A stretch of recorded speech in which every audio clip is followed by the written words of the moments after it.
asalaamu aleykum mbokk yeeg xarit yi maa ngi leen di nuyu di leen ziar tey si àllarba ji di 3 avril 2024 di jéggalu ci gëju dugub bi démb waroon nañu def suñu éphéméride wante pour des questions techniques finalement dañ ko mujj woon a annulé avec quelques problèmes sur les dates. Donc di continuer vite fait di féliciter peuple sénégalais ci transition démocratique ak jàmm bi nga xam ne bi démb transmission pouvoir bi amoon na ko ci sunu réew. di ñaanal borom bi nag di ñaan borom bi ñi nga xam ni ñoo ngi aux affaires borom bi yombalal leen woyofal leen mission bi lépp pour intérêt Sénégal. sunu 3 avril bi nag dafay ñëw xaw a nuroog sunu 3 avril bi 2024 parce que ñoo ngi ci passation de pouvoir donc élection yi ngeen wax fan yële yëpp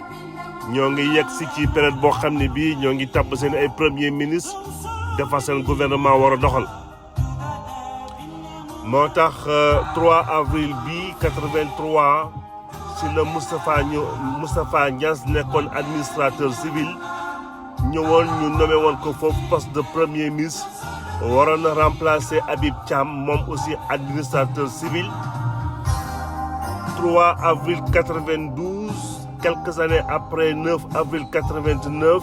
Sénégal mujj woon ñëw rétablir ses relations diplomatiques ak Mauritanie. relation diplomatique yi nga xam ne dañu mujj woon interrompre suite événement yi amoon foofu ci dundu xure entre baykatu sénégalais ak ay sàmmkati mauritanien yu nekkoon foofu xeex bu tar ba fa amoon ba armée mauritanienne mujj woon intervenir ñaari sénégalais faatu fa loolu nekkoon début escalade bi dañ ñëw léeg-léeg ci jaar-jaar yooyu. Sunu deuxième éphéméride sunu troisième éphéméride daf ñu yóbbu encore 2000 Moustapha Niasse ñëwaat en tant que premier ministre remplacé ki daan Mamadou Lamine Loum nekkoon inspecteur du trésor. 3 avril 2012 c'est au tour de Abdoul Mbaye ñëw remplacé Souleymane Ndéné Ndiaye. Malheureusement en 2020 Sénégal ñàkkoon na aussi Alioune Badara Diagne Golbert l'amoureux de Saint-Louis nga xam ni moom ci boppam rek symbolise na la ville de Saint-Louis donc dañ ñëw rapidement léegi au passage rendre ko hommage. Sans plus tarder di ñëw attaquer sunu éphéméride tey donc comme vous le constatez ñu bloqué ko ci 5 dates yi donc le maître mot surtout mooy passation de pouvoir tey Moustapha Niasse en 83 ginnaaw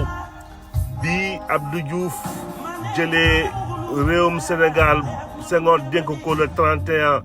décembre 1980 ci la ñëwoon nag pour dëggal boppam organiser woon élection 27 février 1983 quelques mois plus tard mu ñëw ci 3 avril bi 83 ñëw tabb son premier ministre. wante premier ministre bi mu tabb yàggul woon trop ci nguur gi en tant que premier ministre te di préciser forcément mi ngi remplacé woon premier ministre Habib Thiam bi nga xam ni dafa mujj woon dem nekk président assemblée nationale. donc Moustapha Niasse pour une courte durée la nekk poste premier ministre wante en même temps doon ko cumulé comme chef de la diplomatie sénégalaise maanaam ministre des affaires étrangères. donc loolu yëpp premier ministre bi ñoo ngi ko mujjee woon a suspendre d'ailleurs le 29 avril de la même année 83 ginnaaw Abdou Diouf benn moment dafa changé woon avis ñëw supprimer ci organigramme bi poste de premier ministre. ñoo ngi rappelé wu poste de premier ministre en tout cas numéro 2 du gouvernement chef de gouvernement supprimé woon nañ ko déjà ci temps wu Senghor. donc à partir de 63 donc au lendemain des événements de 62 forcément loolu plongé woon Sénégal dans un régime présidentiel concentré wante régime présidentiel concentré foo ko fekk day mettre le président en danger exposé ko sur toutes les tumultes yi mën a am ci crise yi mën a am ci askan bi au quotidien donc moo tax grève 68 bi mu ñëwee Senghor mënta woon dékku coow yooyu yëpp en 70 révision constitutionnelle ñëw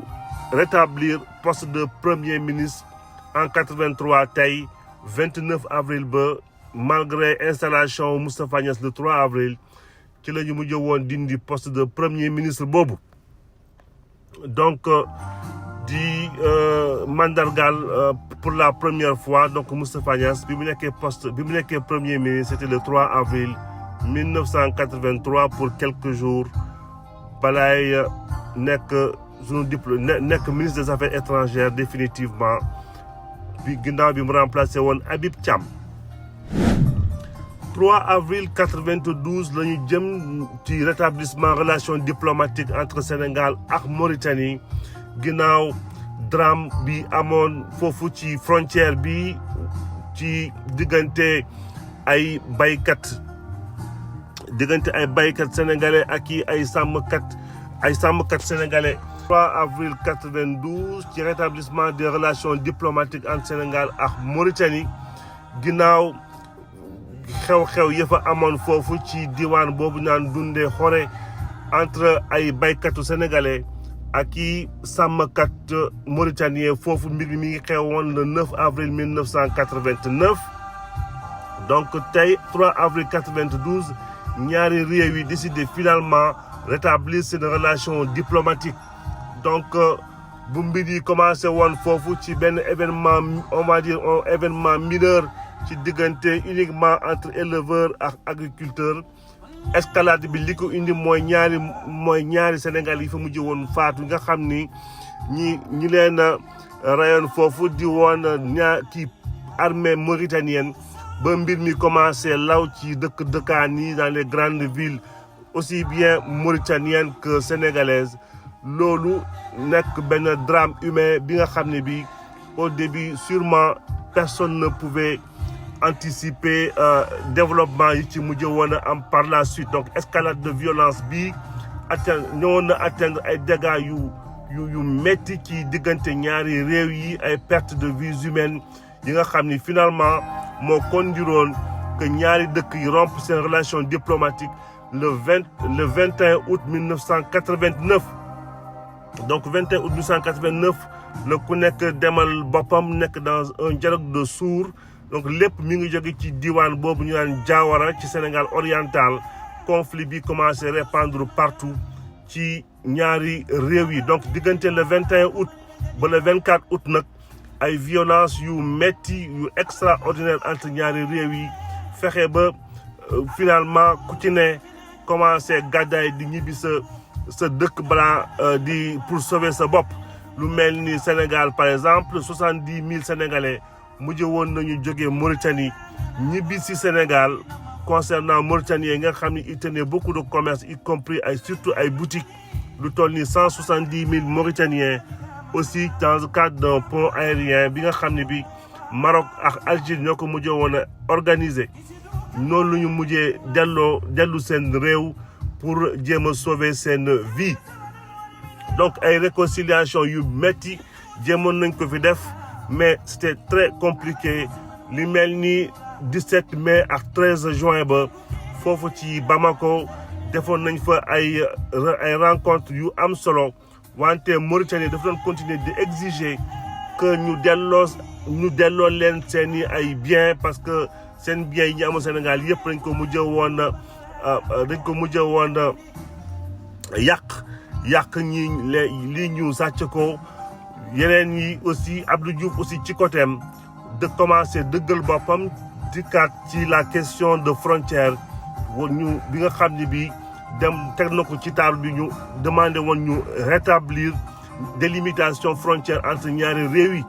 donc fii 1989 ci Rosso réunion de conciliation ba fa amoon tamit finalement mujjewul woon am ay résultats yu extraordinaire malgré intervention Moussa Traoré relations diplomatiques aussi dañu mujj woon acté ñu supprimer arrêté leen le 21 août 1989 donc loolu échange de paroles entre ñaari njiit yi ci côté Mauritanie ñoo ngi fa amoon Ould Taya ak Abdou Diouf tamit jëloon ay kaddu yóbbu sujet bi yóbbu wax ji ci question de droit de l'homme loolu lépp nekkoon li nga xam ni créé woon na escalade donc bi mbir yi seddee nag diggante ñaari réew yi tey le 3 avril 1992 finalement le ñaari réew yi mujjee rétablir seen relation diplomatique li mbir yi di metti yëpp li drame humain di am à une certaine échelle jéem nañu def tout nag pour éviter guerre parce qu'on parle de 92 on parle du lendemain de tempête du désert bi nga xam ne bii Sénégal jàppale woon na aussi le monde occidental contre Saddam Hussein. Saddam Hussein aussi était très tenté pour nouer benn alliance ak Mauritanie pour tout simplement effacer lu mel ni Saint-Louis de la carte donc yàlla musal nañu ci guerre bi nga xam ne bii mujjewuloon am ci ñaari réew yi donc loolu lañ doon wax ci crise mauritanienne bi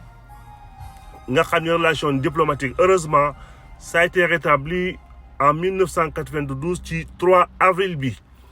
3 avril pour 3 avril on revient dans les passations de pouvoir donc Moustapha Niasse la ñëwoon tey remplacer Mamadou Lamine Loum ci lendemain alternance bu Sénégal par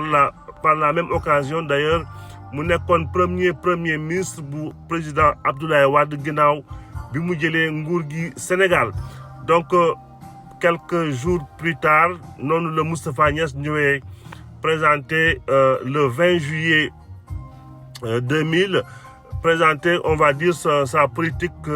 sa déclaration de politique générale déclaration de politique générale nag boo xam ni bii xawoon na metti parce que déjà nekkoon dans un contexte de quasiment cohabitation parce que ba moment boobu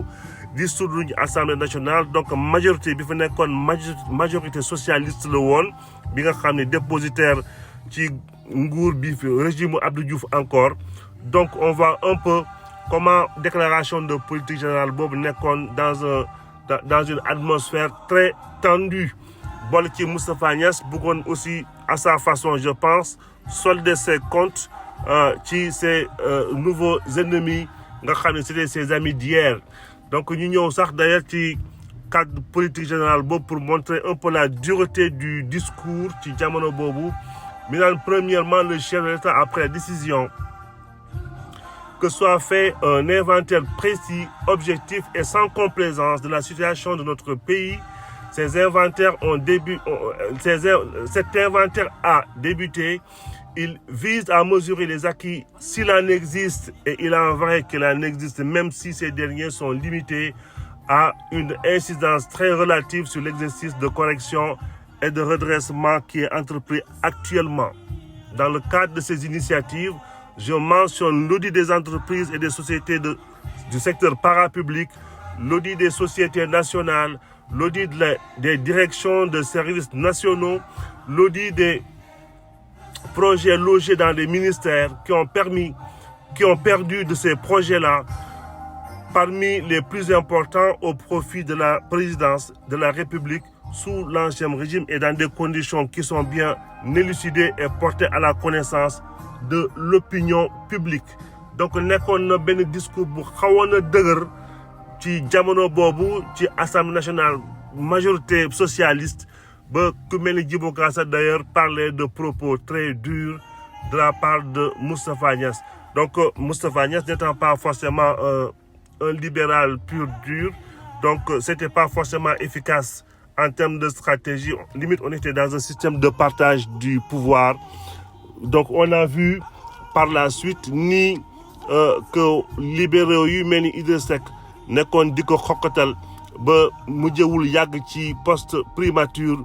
au service de la nation et ñëw pour di jàppale Abdoulaye Wade pour des questions politiciennes sax yàggu fa. Donc c'était super intéressant d'ailleurs nomination bi ñu amoon fii démb ku mel ni Ousmane Sonko war a assurer son propre projet doxal li nga xam ne bi danañ ko mën a évaluer sans pour autant ñu ci dugal ay tierces personnes yi nga xam ne souvent mën na am sax par ailleurs du ñu gëm projet bi nga xam ne bi président de la république wala régime en place nekk na bëgg ko proposer sénégalais yi. Donc pour ñëwaat rek ci contexte boobu en 2000 donc c'était suite à 40 ans d'exercice du pouvoir comme on dit bilan boo xam ne bi forcément c'était pas un bilan positif pour le nouveau régime bi nga xam ne bi Abdoulaye Wade moo ko incarné woon. Donc ñu ñëw bëggoon na proposer li ñaan soppi ci sunu réew ci jamono boobu. Passation de pouvoir en même temps 3 avril 2012 donc kii di Abdoul Mbaye au poste de premier ministre war a remplacer avocat bi di Souleymane Ndéné Ndiaye. Donc Abdoul Mbaye ñëpp xam nañ ko di père di doom ci Kéba Mbaye de 1924 à 2007. Kéba Mbaye normalement bu ñu defoon suñu éphéméride 2 mars bi waroon nañu wax ci jaar-jaaram parce que ci la démissionné woon ci présidence conseil constitutionnel bu Sénégal suite à des malentendus entre moom forcément ak président Abdou Diouf. Mais ba tey kenn mën na wax exactement ni mbir bi demee wante le peuple sénégalais et tous les démocrates auraient aimé que mu jël ay responsabilités ci jamono boobu plutôt que muy démissionner. On n'est pas là pour parler de Kéba Mbaye mais juste c'était un prétexte pour ñëw ci nomination bi nga xam ne bi Abdoul Mbaye ñëwoon na ko remplacer ko Souleymane Ndéné Ndiaye ci 2 avril 2012 moom tamit mujjul woon yàgg comme ce qu'on disait tout à l'heure vaut mieux toujours poste de premier ministre ki koy assumer nekk koo xam ni il fait partie vraiment du mouvement politique. di war a jeexale sunu éphéméride tey très rapidement en 2020 tey ñu ngi célébrer un amoureux de Saint-Louis di Alioune Badara Diagne Golbert nga xam ni mujj woon nañu quitté à l'âge de 79 ans nga xam ni addinam yëpp daf ko consacré dans sa vie d'artiste mais aussi c'était quelqu'un qui aimait bien les médias taxoon mu sacrifier sax njàngam classe de 5e foofu ci lycée Pétavin daw dem rajo dafa def ses animations ak humour bi nga xam ni bi aussi xamee woon nañ ko ci théâtre ci rajo Ndar. di jeexale fii sunu éphéméride ba suba ci alxames bi ñëwaat fii ci yeneen i dossier yeggalee waxtaan bi d'ici là portez-vous bien di jéggalu ci baat bu xaw a jagadi bi.